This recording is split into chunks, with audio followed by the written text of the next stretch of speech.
It didn't look like she went through and packed up a bag or anything. This and all that on the bottom, so it'd be kind of hard to tell. So this guy, right off from the beginning, starts off by evading eye contact throughout the video. You see him, he's running away almost. He's running from the problem. So it'd be kind of hard to tell if she took a little bit, or, it'd be easy to tell if she took a lot, but it's hard to tell if she took a little bit or not. Okay. See a lot of mouth action. Okay. I think the mouth is already drying out there, and that's why we get all that mouth action around there. He's already under stress around that. She tell you anything about leaving, moving out? Not moving out. Well, he's projecting something when he says that. If I were questioning him, I'd say, okay, what does that mean exactly, not moving out? Why don't you say no? That's a pregnant statement, not moving out, with an exclamation point almost. The last time I talked to her was this morning. She said she was going to take the kids to a friend's house, and that's where she was going to be. And then is classic for hiding time. After she said that, he killed her. We know he killed her. And it's that and then that hides time. I think Joe Navarro and Jack Schaefer call it verbal bridging. I would say it's hiding time, but those are great indicators that something's going on. His illustrators are not in sync with what he's saying. He'll do the action and then the words will catch up, or he'll do some words and then the action will catch up. So they're out of sync at the moment, which makes me feel like he's making something up here.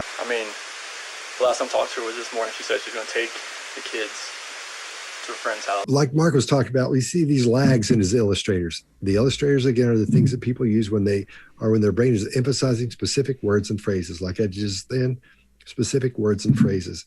So when you have a lag in your illustrators, if you say something and then it comes down, or it doesn't come down on time as you're talking about them, then something's going on in there. You're thinking, and he's thinking. One thing we're definitely seeing here is forced ambiguity. So he is deliberately forcing ambiguity and uncertainty into the situation. We see this signature eyebrow flash for approval. Every time he wants to appear innocent, every time he wants somebody to approve of what he's saying, we see this signature eyebrow flash. I think this gesture when he's pointing to himself, like concealing his hands while he's talking about some of this stuff right near his stomach, is very telling. I've seen lots of guilty people do this. I've seen very few innocent people do this palm towards the body when they're illustrating, or what Desmond Morris would call a baton gesture that's moving along with the cadence of somebody's speech. I've texted her today. I've never heard anything, but the car's here. Right. Are here. Unless somebody came and picked her up. But the people that I know, nobody's heard from her, nobody's seen her. Right. I think he's putting this whole story together as he goes. So this piece is coming out. He realizes the car is still there. It's something I need to talk about. He mentions the car 3 times. But the car's here. Right. Here. At the end of this, he says, the people I know. The people that I know. In talking to where my wife might be, it would be the people she knows or the people we know.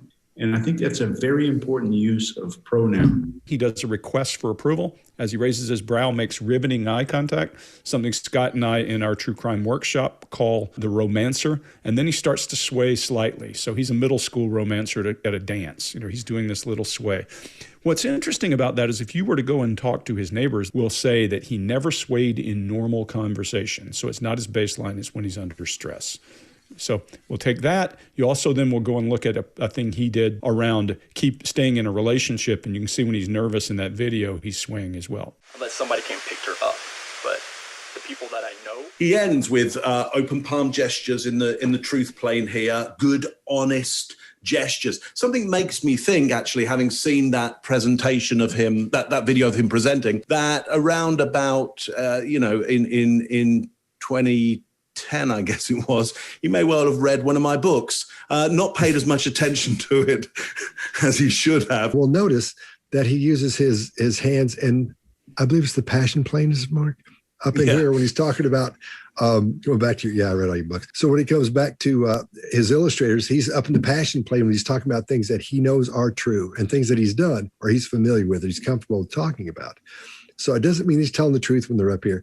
All it means at this point is he's confident with saying those things because he's used to saying them. He's thought those out a little bit further than the other things where he comes down here. And when he gets down here, almost in the grotesque plane, Mark, then when he comes down here and they freeze, after he answers the question, They just sit down there, and he just bang, he's burning that cop. He just keeps looking at him because he's watching him to see if he needs to add any qualifiers to that, which later on, as we go along and his stress level gets higher and higher, he starts adding qualifiers where he doesn't even need to. Qualifiers are the things that make your answer sound more believable. It gives it more punch, more oomph, and things that just dress it up and make it sound like a true statement or something that's believable. So that's pretty much what I got. If you like this video, get the full body language breakdown and analysis on our main channel by clicking this video right here.